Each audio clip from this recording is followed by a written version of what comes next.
புறவழிச்சாலையை சட்டமன்ற உறுப்பினர் விஜயபாஸ்கர் நேரில் பார்வையிட்டு ஆய்வு செய்தார்.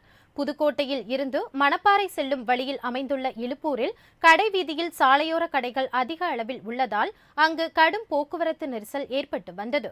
இதனை அடுத்து கடந்த அதிமுக ஆட்சியில் 120 நெடுஞ்சாலைகள் அமைக்க திட்டமிடப்பட்டது.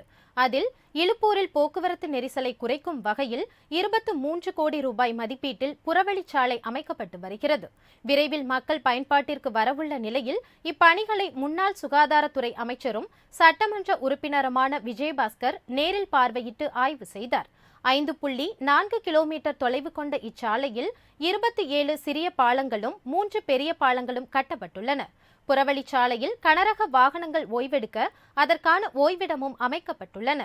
அத்துடன் சாலையின் இருபுறமும் 1000 மரங்களுக்கும் மேல் நடப்பட்டுள்ளன. இந்த திட்டம் விரைவில் பயன்பாட்டிற்கு வரவுள்ளதால் பொதுமக்கள் மகிழ்ச்சி அடைந்துள்ளனர்.